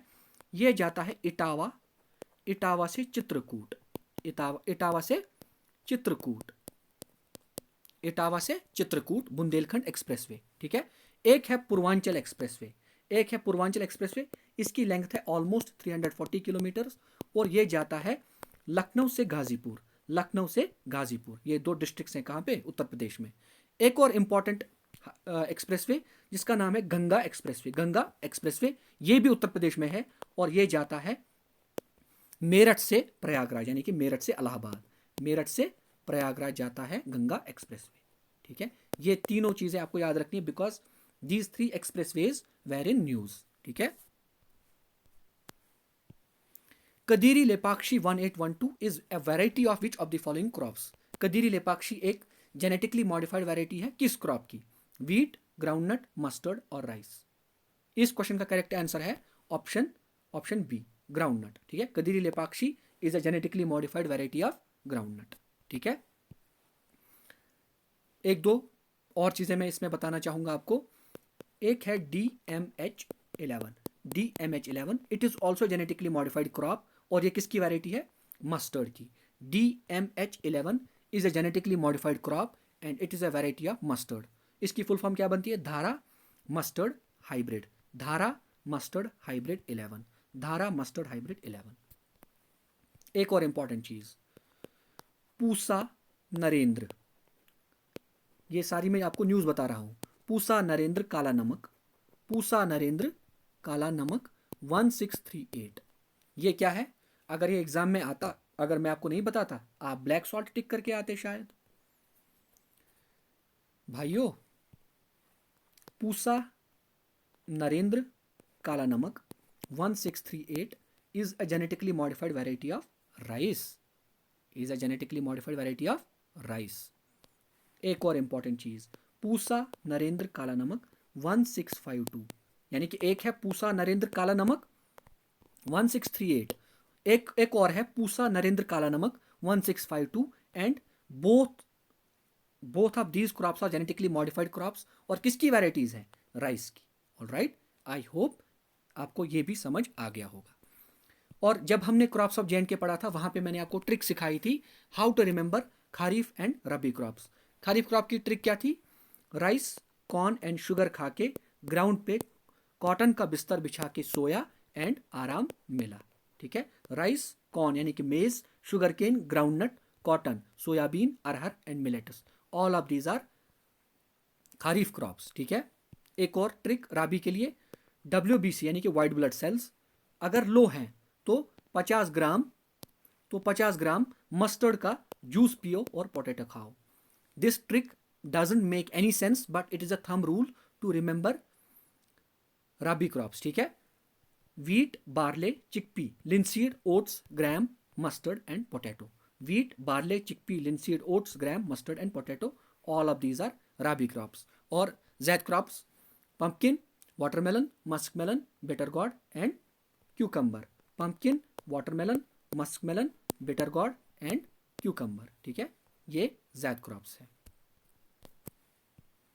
On which of the following rivers is the Grand Anika Dam और Kallanai dam one of the oldest dams in the world located? किस रिवर पे है ग्रैंड एनिका डैम, जिसका दूसरा नाम है Kallanai dam, and it is one of the oldest dams in the world? इस question का करेक्ट आंसर क्या है? इस क्वेश्चन का करेक्ट आंसर है ऑप्शन नंबर बी, कावेरी। ठीक है, कावेरी पे कलानई डैम है, या जिसका दूसरा नाम है grand Aneka dam. It is one of the oldest dams in the world and it is located in the state of Tamil Nadu. Alright, Krishna पे मैंने ऑलरेडी आपको बोला था, यहां पे है, इस पे है Nagarjuna Sagar dam and Srisailam dam. Nagarjuna Sagar dam and Srisailam dam. Godavari पे हमने क्या पढ़ा था सेट नंबर 1 में? इस पे है Kaleshwaram irrigation project and Polavaram irrigation project. Kaleshwaram irrigation project and Polavaram irrigation project. Kaleshwaram है तेलंगाना में एंड पोलावरम इरिगेशन प्रोजेक्ट है आंध्र प्रदेश में। चीजें भूलनी नहीं है, आपको चीजें रिटेन करनी है, तभी आप थोड़ा सा ग्रो कर पाओगे। ठीक है, महानदी पे है हीराकुंड डैम। हीराकुंड डैम या हीराकुंड डैम। ठीक है, and it is the longest dam in the world. ये महानदी पे है in the state of Orissa. In the state of Orissa Hirakud dam, और ये किस पे बिल्ट है? महानदी रिवर पे। ठीक है, एक और इंपॉर्टेंट चीज, तहरी डैम। तहरी डैम ये कहां पे है? ये है भागीरथी रिवर पे in the state of Uttarakhand. Tehri dam is the highest यानी कि tallest dam in India constructed on Bhagirathi river in the state of Uttarakhand. ठीक है, एक और इंपॉर्टेंट चीज, बानासुरा सागर। बानासुरा सागर डैम ये क्या है? ये डैम है, it is the largest earthen dam in India. It is the largest earthen dam in India and it is constructed on, यानी कि बानासुरा सागर dam It is constructed on Kabini River in the state of Kerala. Banasura Sagar Dam, largest earthen dam constructed on Kabini River in the state of Kerala. ये सारे dams आपको याद रखने ही रखने हैं, ठीक है, अगर एग्जाम पास करना है। अगर टाइम पास करना है तो आप भूल भी सकते हो, कोई दिक्कत नहीं है। उस प्रोसेस को क्या बोलते हैं जिस प्रोसेस में कार्बन रिमूव किया जाता है फ्रॉम द एटमॉस्फेयर एंड इसको किसी रिजर्वायर में डिपॉजिट किया जाता है? Carbon sink, carbon sequestration, homeostasis या इकोलॉजिकल बैलेंस। इस क्वेश्चन का करेक्ट आंसर क्या है? इस क्वेश्चन का करेक्ट आंसर है ऑप्शन बी। उस प्रोसेस को बोलते हैं कार्बन सिक्वेस्ट्रेशन। उस प्रोसेस को क्या बोलते हैं? Carbon sequestration. It is the process of removing carbon from the atmosphere and depositing it in A reservoir. वो रिजर्वायर ट्री भी हो सकती है, बिकॉज ट्रीज भी कैप्चर करते हैं ना कार्बन डाइऑक्साइड। वाटर भी हो सकता है, जो कार्बन वाटर डिपॉजिट करे, यानी कि वाटर में जो कार्बन डिपॉजिट हो या वाटर जो कार्बन कैप्चर करे उसको बोलते हैं ब्लू कार्बन। क्या बोलते हैं? Blue carbon. और सॉइल भी कार्बन को कैप्चर करती है, ठीक है, ये आपको याद रखना है। Homeostasis, it is the self regulating capacity of any ecosystem. Homeostasis is the self regulating capacity of any ecosystem. और कार्बन सिंक जो ट्री है ना, it is also a type of carbon sink, यानी कि जो कार्बन कैप्चर करे और carbon को अपने अंदर स्टोर करे, उस चीज को हम बोलते हैं कार्बन सिंक। जैसे कि water, it is also a carbon sink, soil is also a carbon sink, tree it is also a carbon sink.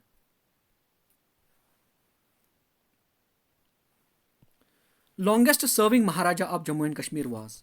Longest serving Maharaja of Jammu and Kashmir कौन थे? ठीक है, इस क्वेश्चन का करेक्ट आंसर है ऑप्शन सी, प्रताप सिंह। कैसे, वो भी देखते हैं। Gulab Singh, he ruled from 1846 to 1856। ठीक है, ये भी मैंने आपको याद करवाया था जम्मू एंड कश्मीर जीके में, जब हम वो वन शॉट वीडियोस कर रहे थे। रणबीर सिंह 1856 टू 1885। ठीक है, Pratap Singh 1885 to 1925, almost 40 years. ठीक है, एंड हरी सिंह 1925 से लेकर 1947 तक, बिकॉज 26 अक्टूबर 1947 को इन्होंने क्या किया? He signed instrument of accession. ठीक है, यानी कि longest serving Maharaja of Jammu and Kashmir was Pratap Singh. Which among the following is the first country visited by Draupadi Murmu after becoming president of India? Droupadi Murmu ये इंडिया की 15th प्रेसिडेंट है, India की 15th president, और ये पहली मतलब ट्राइबल मतलब प्रेसिडेंट है of India.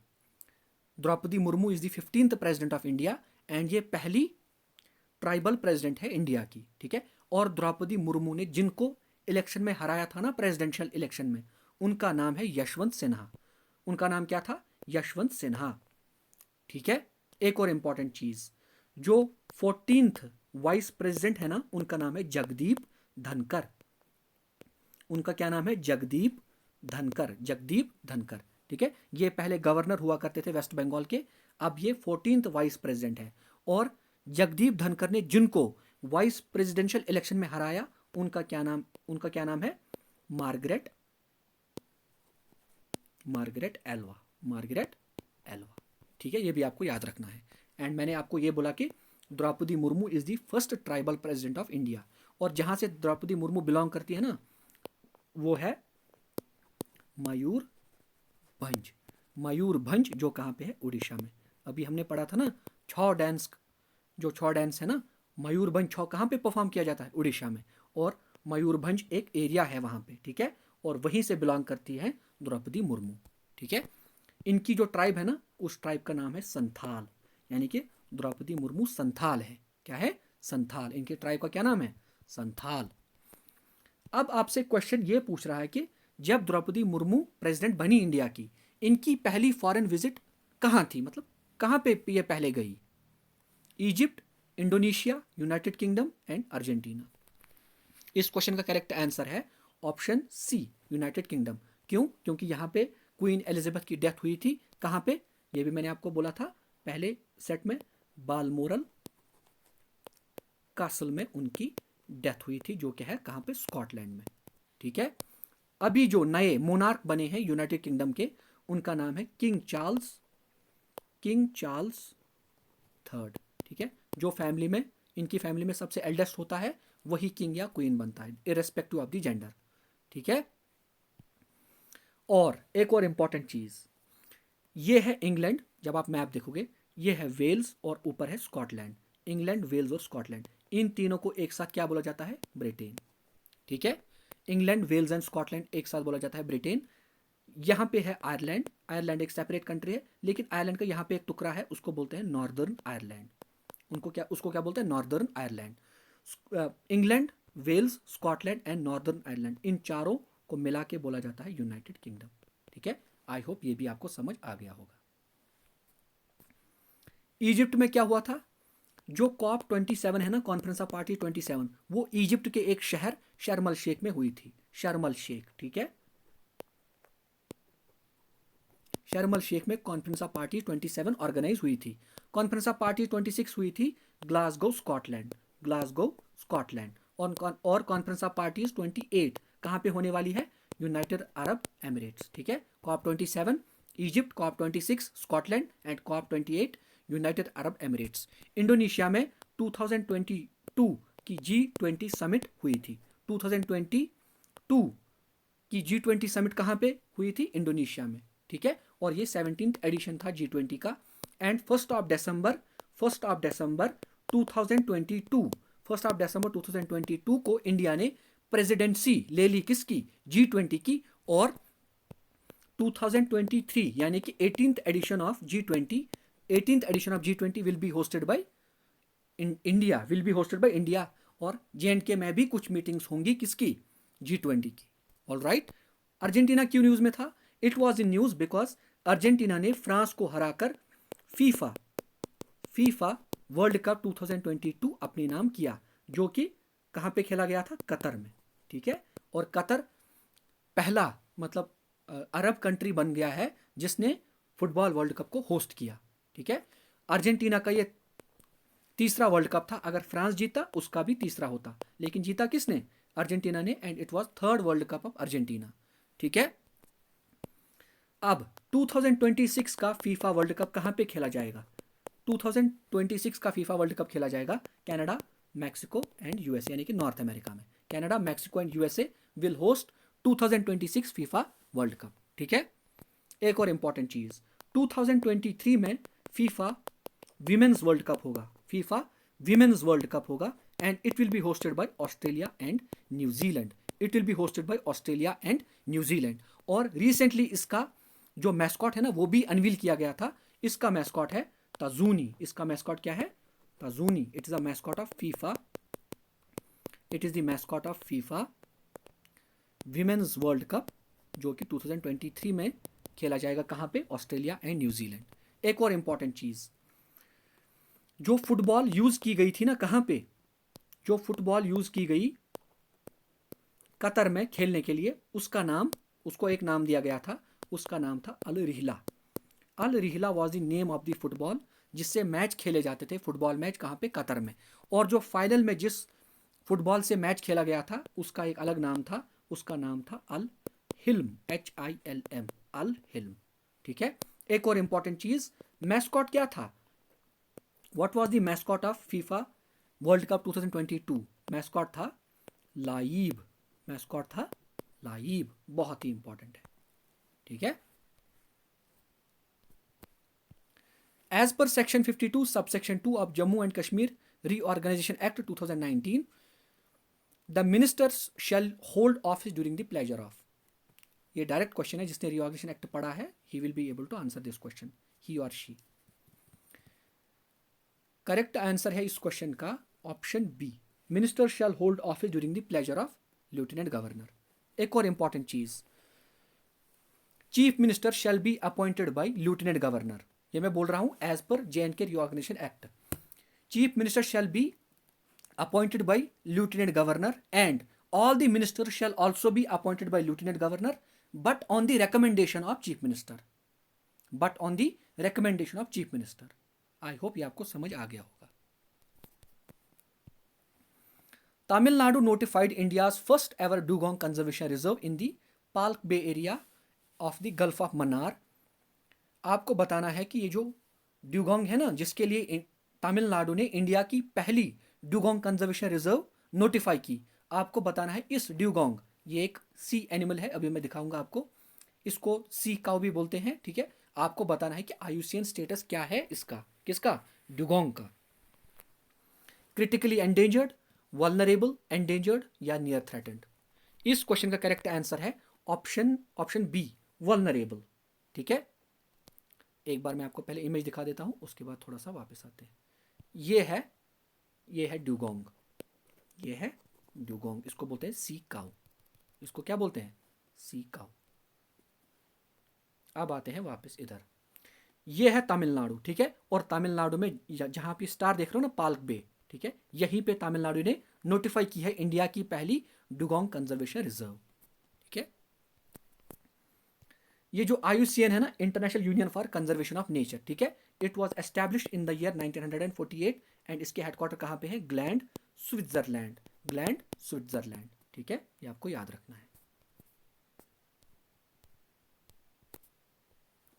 The Mughals used to go to Punch using this route and it is said that they had constructed a 7-storied building Dumdum here, ठीक है। मुगल्स इस रूट के थ्रू कहाँ जाते थे, पुंछ, और उन्होंने यहाँ पे एक 7-storied बिल्डिंग भी कंस्ट्रक्ट की थी जिसका उन्होंने नाम रखा था दमदम। आपको बताना है कि किस जगह के बारे में बात हो रही है। बेताब वैली, चौगान, तोसा मैदान या दूध पथरी। इस क्वेश्चन का करेक्ट आंसर है ऑप्शन सी, तोसा मैदान, ठीक है। और ये कहाँ पे है, ये है डिस्ट्रिक्ट बड़गाम में। दूध पथरी, वैली ऑफ मिल्क, ये भी है बड़गाम में। यूसमर्ग, ठीक है, मीडो ऑफ जीसस, ये भी है कहाँ पे, बड़गाम में, ठीक है। बेताब वैली कहाँ पे है, चौगान है किश्तवाड़ में। बेताब वैली कहाँ पे है, बेताब वैली है पहलगाम में, ठीक है। हुआ क्या था वो भी मैं आपको थोड़ा सा बता देता हूँ। हुआ ये कि एक मूवी जिसका नाम है बेताब, एक मूवी जिसका नाम है बेताब, स्टारिंग सनी देओल एंड अमृता सिंह, ठीक है, जो एक्स वाइफ थी किसकी, सैफ अली खान की, ठीक है, जो एक्स वाइफ है आज भी सैफ अली खान की।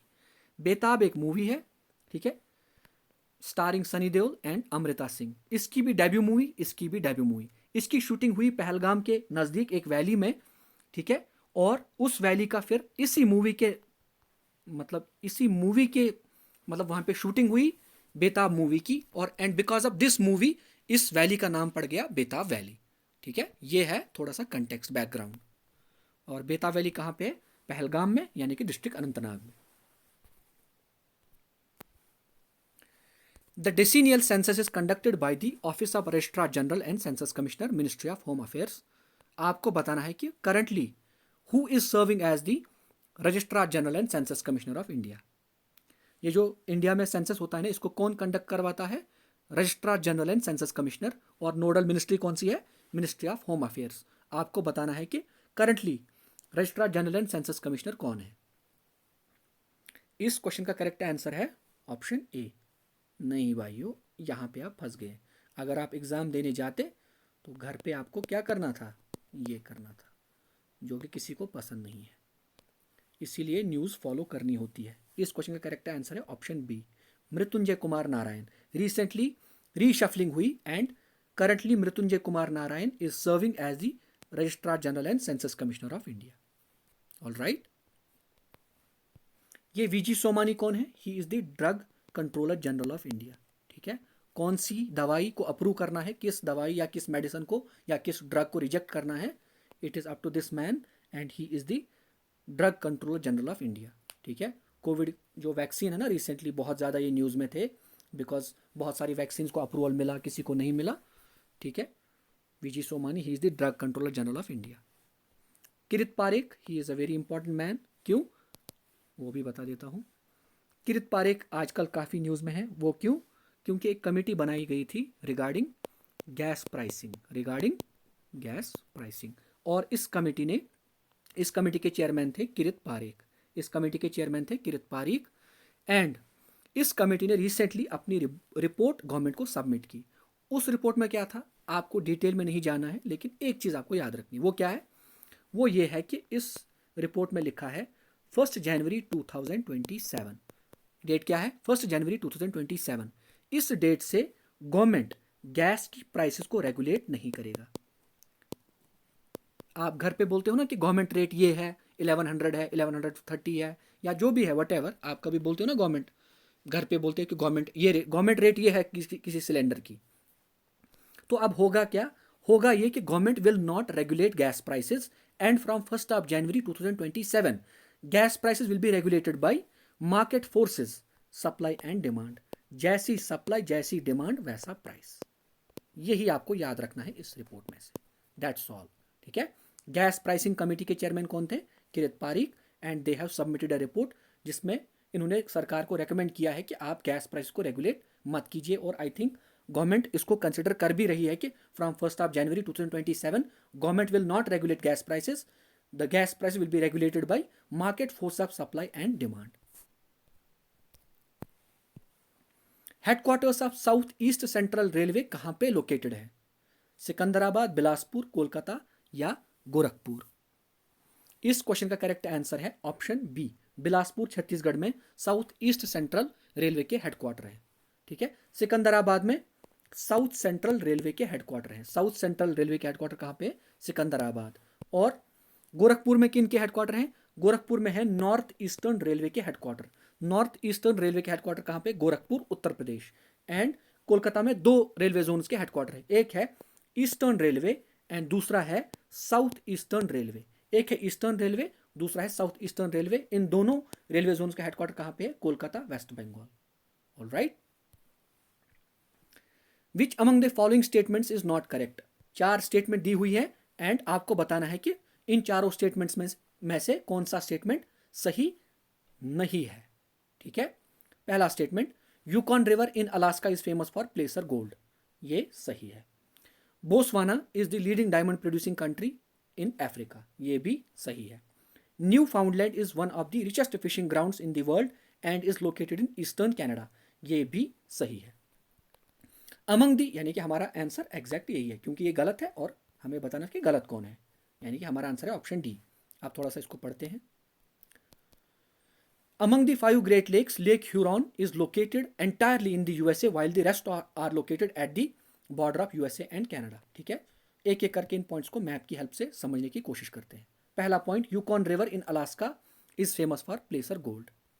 यहाँ पे आइए, लेफ्ट साइड देखिए, ये है नॉर्थ अमेरिका। ठीक है। नॉर्थ अमेरिका में मैंने ऑलरेडी आपको बोला कि 3 कंट्रीज आती हैं, कनाडा, यूएसए एंड मैक्सिको।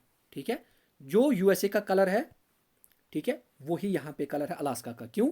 क्योंकि अलास्का अगर यहाँ पे है तब भी कोई फर्क नहीं पड़ता, it is settle part of USA, it is settle part of United states of America. अब इस वाले पार्ट को मैं यहाँ पे ला रहा हूँ जूम करके। ठीक है।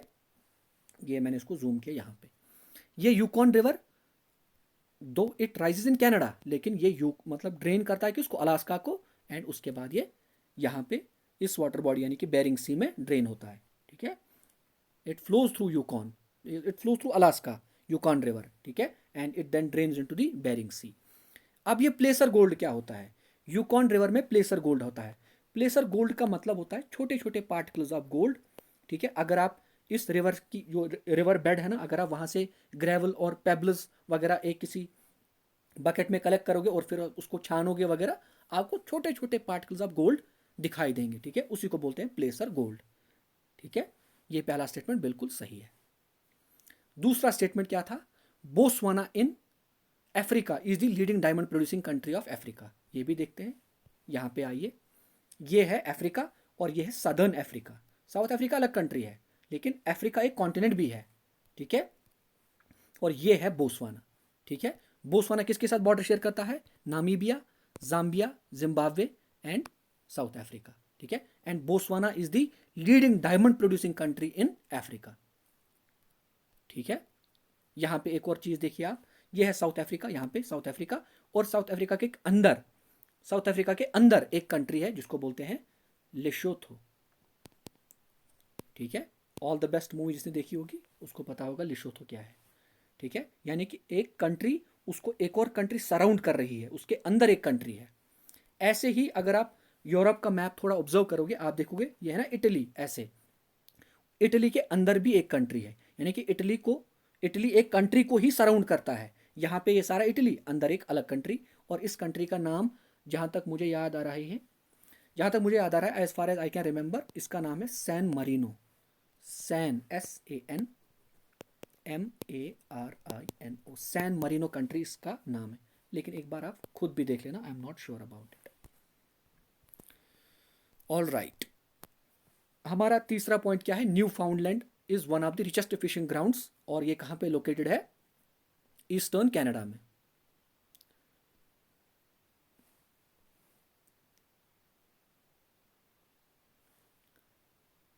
ये है कनाडा का मैप। ये है ऊपर न्यू फाउंडलैंड, नीचे है लैब्राडोर, ठीक है। ऊपर है न्यू फाउंडलैंड रेड कलर से, नीचे है, ऊपर है न्यू फाउंडलैंड, नीचे है लैब्राडोर, ठीक है। एंड यहाँ पे क्या होता है? ये है ईस्टर्न, ये है अलास्का, ये है कनाडा, और ये है यूएसए, और नीचे है मैक्सिको, ठीक है। यानी कि ईस्टर्न कनाडा में न्यू फाउंडलैंड लोकेटेड है, और यहाँ पे warm ocean current and cold ocean current mix होती है, ठीक है। यानी कि वार्म वाटर और कोल्ड वाटर मिक्स होती है, एंड जो न्यूट्रिएंट्स है ना एट द बॉटम, वो ऊपर आ जाते हैं, ठीक है। और जहाँ पे जो ये जो प्लैंकटॉन्स वगैरह हैं, प्लैंकटॉन्स ये फूड होता है फिश का। जहाँ पे फूड होगा फिशेस भी वहीं आएंगी। दुनिया में जहाँ पे भी warm water and cold water mix होता है, वहाँ पे जो न्यूट्रिएंट्स होते हैं बॉटम में, वो ऊपर आ जाते हैं। और एंड मतलब such areas are rich fishing ground, such areas are rich fishing grounds, ये आपको याद रखना है। और लास्ट पॉइंट क्या था? लास्ट पॉइंट था among the 5 great lakes, lake Huron is located entirely in the USA, और बाकी ये 4 लेक एट द बॉर्डर। इसको भी मैप से देखते हैं। ये है यूएसए और ये है ऊपर कनाडा, यहाँ पे है एट द बॉर्डर 5 लेक्स, इनको बोलते हैं 5 ग्रेट लेक्स, ठीक है। और दुनिया का 21% ऑफ फ्रेश वाटर इन्हीं 5 ग्रेट लेक्स में स्टोर्ड है, ठीक है। अब मैं इस पार्ट को यहाँ पे ला रहा हूँ। पहला है लेक सुपीरियर, दूसरा है लेक मिशिगन, तीसरा है लेक ह्यूरॉन, चौथा है लेक एरी, एंड पांचवा है लेक ओंटारियो। आप इसको कैसे याद रखोगे?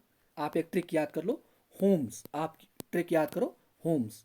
Lake Huron, Lake Ontario, Lake Michigan, Lake Erie and Lake Superior. इन 5 लेक्स में से, इन 5 ग्रेट लेक्स में से Lake Michigan is the only lake that lies entirely in USA, और जो बाकी की 4 लेक्स है ना, they lie at the border of USA and Canada. इसीलिए हमारा ऑप्शन यहाँ पे गलत हुआ। यहाँ पे लिखा था लेक ह्यूरॉन, जबकि है lake Michigan that lies entirely in USA, और बाकी की 4 lakes they lie at the border of USA and Canada, ठीक है। आई होप ये भी आपको समझ आ गया होगा। आज के सेशन का लास्ट क्वेश्चन है, वीर गार्डियन एक मतलब एयरफोर्स की एक्सरसाइज है between India and which country?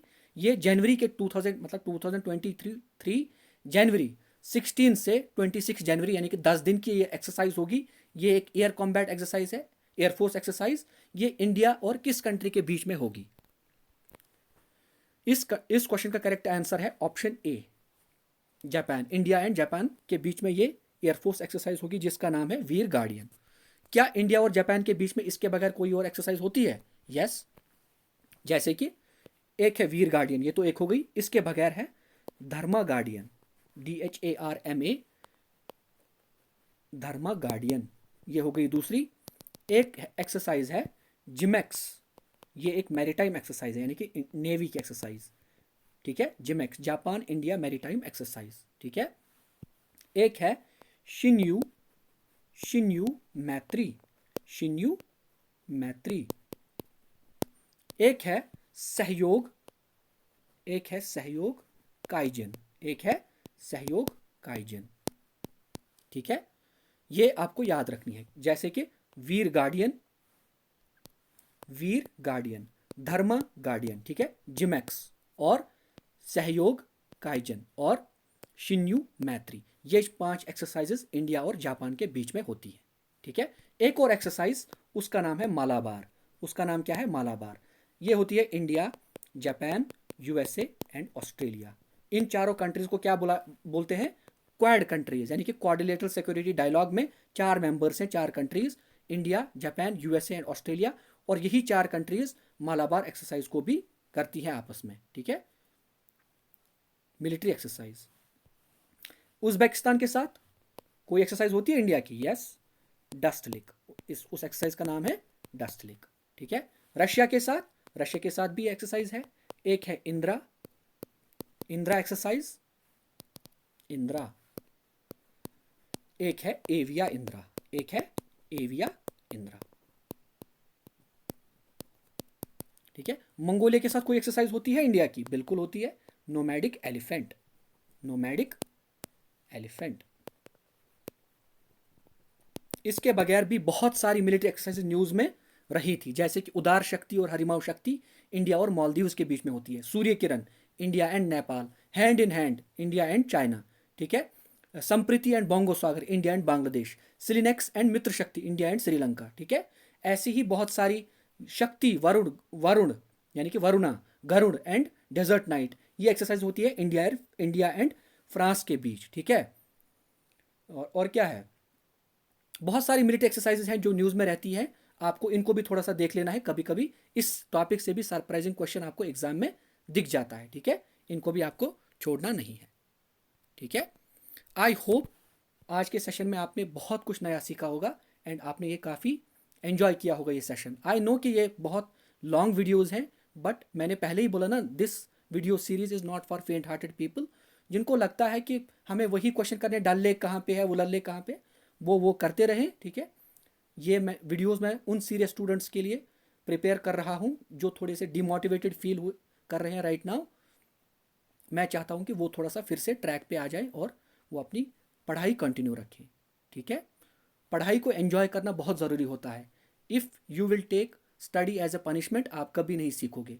Take it as an enjoyment, enjoy करो पढ़ाई को, तभी आप कुछ सीख पाओगे। इसीलिए मैं मैथ वाले क्वेश्चंस इसमें डालता हूँ, बिकॉज वो थोड़े से लंबे हो जाते हैं एक्सप्लेनेशन में, बट वो काफ़ी इंटरेस्टिंग होते हैं। ठीक है, I hope you have enjoyed this lecture. जितना एंजॉय मैंने किया उतना आपने भी किया होगा। ठीक है, thank you for watching this video and अगर आपको ये वीडियो अच्छा लगा तो hit like, share and subscribe. अगर नहीं अच्छा लगा तो you can dislike this video, कोई बात नहीं है। Take care guys and I hope to see you in my next video very सून। तब तक के लिए फ़ी अमानिल्लाह।